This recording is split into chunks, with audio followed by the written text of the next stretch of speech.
Hi, Film Loom here. Today I'm going to explain a horror/thriller movie called Dracula 3000. Spoilers ahead. Watch out and take care. The film begins with a video recording from Captain Varna aboard the spaceship Demeter.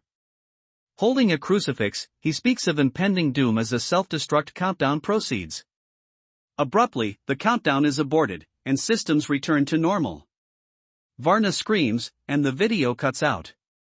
The story then jumps to the year 3000, where the deep space salvage ship Mother 3 discovers the long-lost Demeter after 50 years. Captain Van Helsing and his crew plan to investigate and salvage the ship for profit. The crew includes Vice Captain Aurora, the laid-back 187, wheelchair-bound Professor Arthur, the muscular Humvee, and navigation intern Mina. Initially, only Mina and Humvee board the Demeter, explored while the others monitor from Mother 3. They find the ship deserted and detect a foul odor upon removing their masks. Assuming the ship is safe, they invite the rest of the crew aboard. The team splits into groups to explore different sections. A flashback to Captain Varna's video log from 2950 reveals the Demeter's dire situation. The engines and communication systems are down, and over half the crew is infected with an unknown contagion. The remaining crew members have barricaded themselves in their quarters, uncertain of their survival. Back in the present, the salvage crew discovers Captain Varna's corpse tied to a chair, clutching a crucifix. This discovery shocks everyone. Van Helsing decides they should return the Demeter to Earth and claim salvage rights, unaware of the danger lurking within the derelict vessel. This initial exploration sets the stage for the horror that will soon unfold as the crew begins to encounter the true nature of the Demeter's abandonment. The mystery deepens as they find more clues about the previous crew's fate, hinting at a supernatural presence. Van Helsing suggests giving Captain Varna a proper burial, but Aurora objects, arguing they don't know the cause of the Demeter's abandonment or Varna's death. She urges them to leave and report their findings, but her concerns are dismissed with insults. Mina also expresses unease, but her feelings are similarly ignored.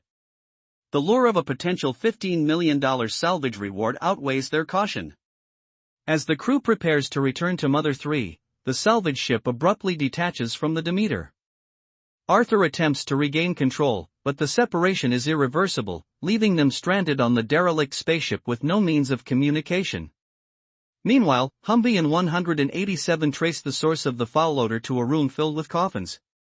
187, hoping to find valuable spaceweeds, opens one of the coffins, only to find it filled with sand. Humvee suggests they rejoin the others in the rec room, but 187 decides to stay behind and open more coffins. Shortly after Humvee leaves, an unseen force attacks 187. Elsewhere on the Demeter, Van Helsing reviews Captain Varna's video logs, searching for clues. In one recording, Varna reveals they were transporting the coffins from a planet called Transylvania. Suddenly, a scream startles Van Helsing. The entire crew hears the scream and converges on the coffin room. They find 187 severely injured, with a bone protruding from his knee. He tries to speak, but loses consciousness before he can explain what happened. The crew carries 187 to the rec room and places him on a stretcher. Aurora tends to his leg wound. Later, Arthur shows Van Helsing bite marks on 187's neck. As they try to understand the cause, 187 suddenly awakens, his eyes glowing red and fangs extending from his teeth. He throws Arthur from his wheelchair and attacks him violently. Van Helsing tries to intervene but is easily thrown across the room. Aurora enters the room and shoots 187 multiple times. However, the bullets have no effect. 187 then speaks of his intentions to assault Aurora before killing her, sending her fleeing in terror. The situation has now escalated from a salvage mission to a fight for survival against a supernatural threat. 187, now transformed, chases Aurora through the ship. He stumbles upon a mysterious figure in a room. 187 immediately kneels before him, addressing him as master and pledging his loyalty. The figure instructs 187 to kill his former crewmates as a sign of fealty, a command 187 readily obeys, embarking on a killing spree. Hiding in a room, Aurora is confronted by the same mysterious man. He seems captivated by her, remarking on her beauty. When she demands to know his identity and intentions, he introduces himself as Count Orlok. He then touches her intimately and moves to bite her neck, but the scene cuts away before the bite occurs. Meanwhile, Mina tends to Arthur's injuries. He is deeply shaken by the attack.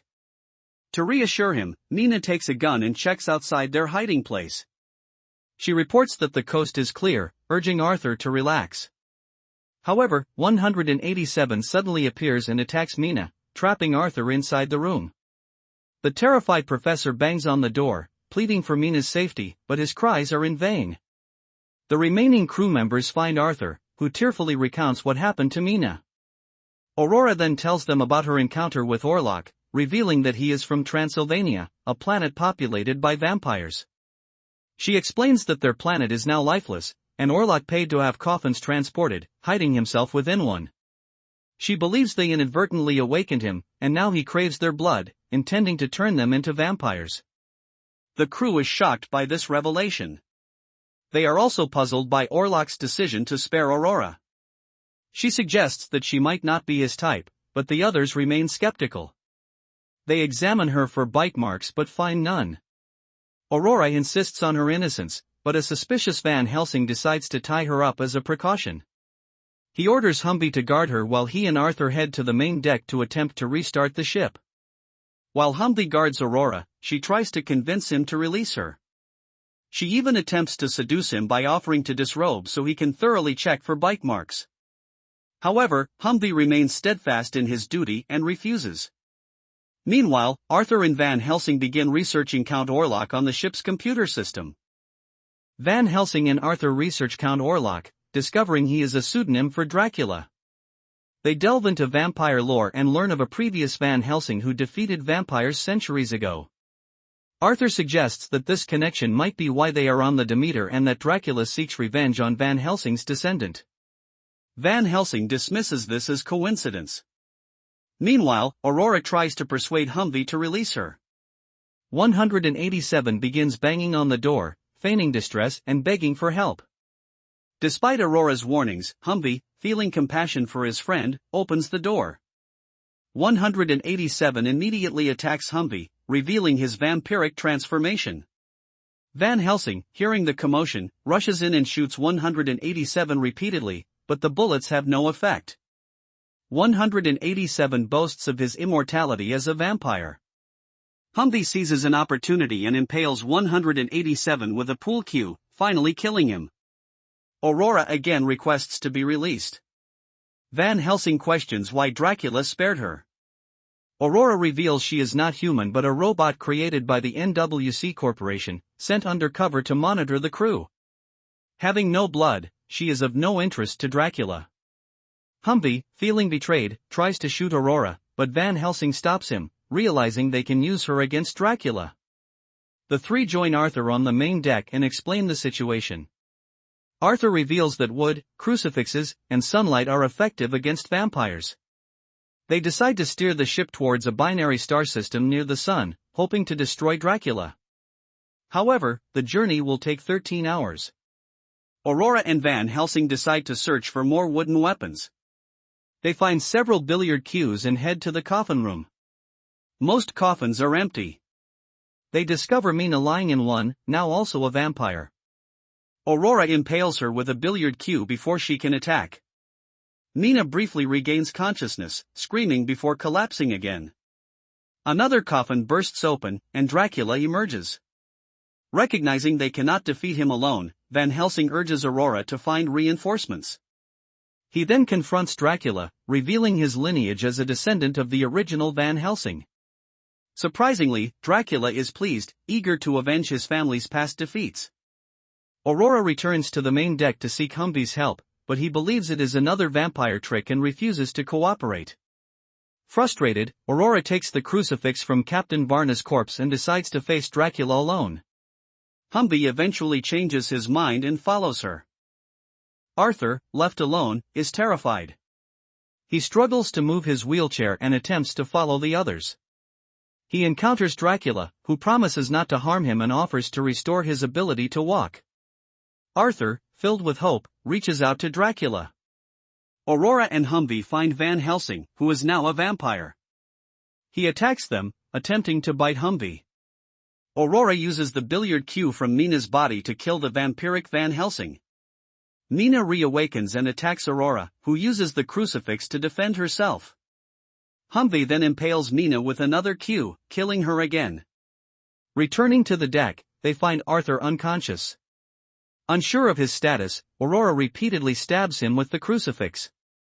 Arthur briefly awakens as a vampire before dying. Dracula then appears on the deck, and Aurora and Humvee try to stop him. They manage to close the door on Dracula, severing his arm in the process. The ship continues its course toward the binary star system. Aurora and Humvee, the only survivors, realize the severed arm is still a threat. They decide to throw it out of the ship's airlock. As they do so, the arm sprouts bat wings and flies away into space. The film ends with a lingering sense of unease, suggesting that Dracula, or at least a part of him, has escaped and remains a threat. The ending is open to interpretation, leaving the possibility of future encounters with the vampire. As the Demeter nears one of the binary stars, Humvee and Aurora admit they lack the skills to pilot the ship. They find solace in the fact that Dracula's plan to reach Earth has been thwarted. Aurora then reveals her past as a pleasure robot before becoming a narcotics officer, suggesting they spend their final hours together intimately. Humvee readily agrees. The film then shows a final video log from Captain Varna, where he declares his intention to sacrifice himself and the Demeter. The ship finally reaches the binary star, but due to the lack of piloting knowledge, it explodes, killing everyone on board, including Humvee, Aurora, and Dracula. The film concludes with the complete destruction of the Demeter and all its inhabitants.